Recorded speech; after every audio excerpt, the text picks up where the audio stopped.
citei do estilo autoritativo, que é aquele que é firme, mas com amor, né? O que é o ideal, que é o equilíbrio entre o estilo autoritário e o estilo permissivo.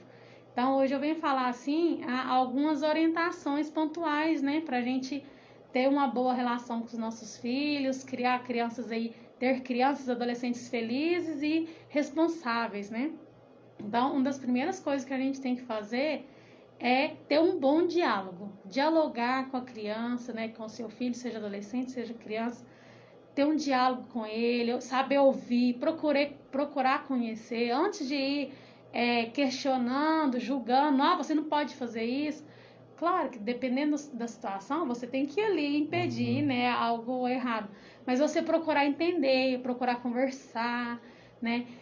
Eu sempre falo, ter todos os dias um momento, né, no dia para conversar, para estar em família, porque dessa forma você vai conhecendo o seu filho, você vai entendendo como que ele vê o mundo, como que é a percepção de mundo dele, e vai criando aquela conexão, aquele vínculo. E isso dá segurança emocional para as nossas crianças, para os nossos adolescentes. Então, se você tem aquele hábito de todos os dias conversar, de saber como foi o dia, de dar atenção, de fazer um joguinho junto, de almoçar em família, jantar em família, sempre tem 15 a 30 minutos no dia. Você tem uma constância, né? Você é presente ali, você constrói valores sólidos ali. É ali que você vai ensinar o seu filho o valor, né? O que realmente vale na vida, né? Valores de responsabilidade, honestidade, empatia. Então, isso é no dia a dia, isso dá uma segurança emocional para ela, porque ela vai saber com quem contar, né? Eu tive um problema, eu vou contar para meu pai e para minha mãe, porque eles me ouvem, eles me entendem, eles me acolhem. E quando for preciso, ser firme. Então, a gente tem que proteger. Nós somos pais, somos obrigados, né? Temos a obrigação de proteger nossos filhos, mas proteger sem mimar, né? Quando você mima a criança, você tira a oportunidade dela de aprender sobre assumir suas responsabilidades, assumir as consequências dos seus atos. Então, a gente tem que sair do vitimismo, né, e ensinar nossos filhos também. Então, a criança teve algum conflito, seja com um primo, seja com um coleguinha, procure entender a situação e o que for realmente responsabilidade dela, traga para ela. Não fica jogando a culpa no outro, porque se teve uma briga, porque os dois brigou, né? Ou um ofendeu, ou um agrediu verbalmente, o outro às vezes fisicamente, mas né, os dois foram errados, como se diz. Então, ensina ela a assumir a responsabilidade daquele ato que ela não foi legal. Então, ela assumir a responsabilidade e, ao mesmo tempo, o que podemos aprender com isso? Que tudo é um aprendizado. Então, a partir disso, o que a gente aprendeu? Se acontecer novamente, como que eu vou agir da próxima vez? Se acontecer algo parecido. Então, para ela entender, né, ela ter um aprendizado. Porque quando você só reprime, às vezes ela fica até com receio ali de repetir, mas aí vai ser no calor da emoção, ela vai acabar repetindo novamente. Aí entra também a questão do exemplo. Então você ensina seu filho que ele não pode bater, que ele não pode brigar, mas você briga o tempo todo em casa. Você briga com, né, o casal briga entre si, perto da criança, briga com outro familiar, perto da criança, briga com a própria criança. Como que você quer ensinar ela a resolver os problemas dela com diálogo, com respeito, se você não faz isso? Então, a gente tem que ser exemplo. Nós somos influências dos nossos filhos. Então, eles aprendem muito mais com os nossos exemplos do que com a nossa fala. E a gente é assim, né? Quando a gente faz alguma coisa, vivencia, a gente aprende muito mais do que só ouvir. E assim é com a criança. Então, não adianta você falar para ela que ela não pode bater no coleguinha, que não pode brigar, se você faz isso com ela e com os outros. Porque você está ensinando ela a resolver os problemas dela assim. É aquela questão também do gritar, né? Às vezes você tem uma criança em casa que só grita, não sabe falar baixo, não sabe conversar, e aí talvez o pai fica, não grita comigo não, mas você vai ver, ele tá gritando, o pai, mas a mãe só sabe gritar com o filho. Assim, isso, é porque às vezes no calor do momento você aumenta o tom de voz, fica mais nervoso mesmo, só que a gente tem que sempre tentar se controlar, porque se você grita o tempo todo, você tá ensinando dessa forma, não tem como você ensinar, querer que a criança faça uma coisa que ela não vivencia, que ela não está aprendendo daquela forma. Então, ela está aprendendo o que ela está vendo. Então ela reproduz muito, e às vezes ela pode até não reproduzir em casa, porque ela tem medo de apanhar, como se diz, mas ela reproduz fora de casa.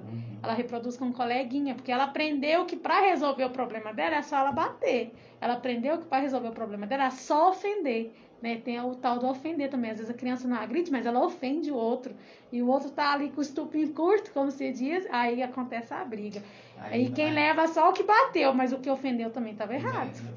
Talvez pode vir a questão dos bullies, né? É isso. Então, assim, a gente tem que ensinar as crianças... E que as crianças de hoje não sabem lidar com a questão do bullying, né? Isso, por causa disso. Porque ou tem aqueles que reprimem muito, ou aqueles muito permissivos, que aí é o que vai mimar o filho. Que, ai, tadinho, brigou, o coleguinha bateu nele. O coleguinha que bateu tá errado. Mas o que ele fez para provocar? Então, ele tem que assumir a parte que é dele, ele tem que assumir a responsabilidade. Então, os pais que têm que ensinar. Então, aconteceu isso, como que a gente vai resolver? Então, os pais que vão ensinar a resolver os problemas, resolver os conflitos, né? Tudo conversado, né? Tudo conversado. Por que aconteceu, por que você bateu, por que você apanhou, o que você fez. Vamos conversar, né? Vamos resolver, é no diálogo que a gente resolve, a gente tem que enfrentar nossos problemas. Aí também entra a autoestima, a gente trabalhar muito a autoestima com as crianças, né? Porque quando é muito reprimida, ela tende a ficar com a autoestima baixa, porque ela fica sempre pensando, eu não consigo, meu pai danou comigo, brigou comigo, eu não consigo fazer isso. Aí ela passa a olhar só para as dificuldades. Então, os pais têm que procurar valorizar as habilidades da criança, né? Dar ênfase nisso, para ela entender que ela é boa em alguma coisa. E no que é dificuldade, orientar, apoiar, quando precisar, procurar ajuda, né? Do profissional. E trabalhar muito a autoestima, porque às vezes também a autoestima se resume muito em coisas fúteis, né? Eu falo, por exemplo, as meninas. Ai, você é muito bonita, esse vestido fica lindo pra você, ai, esse cabelo...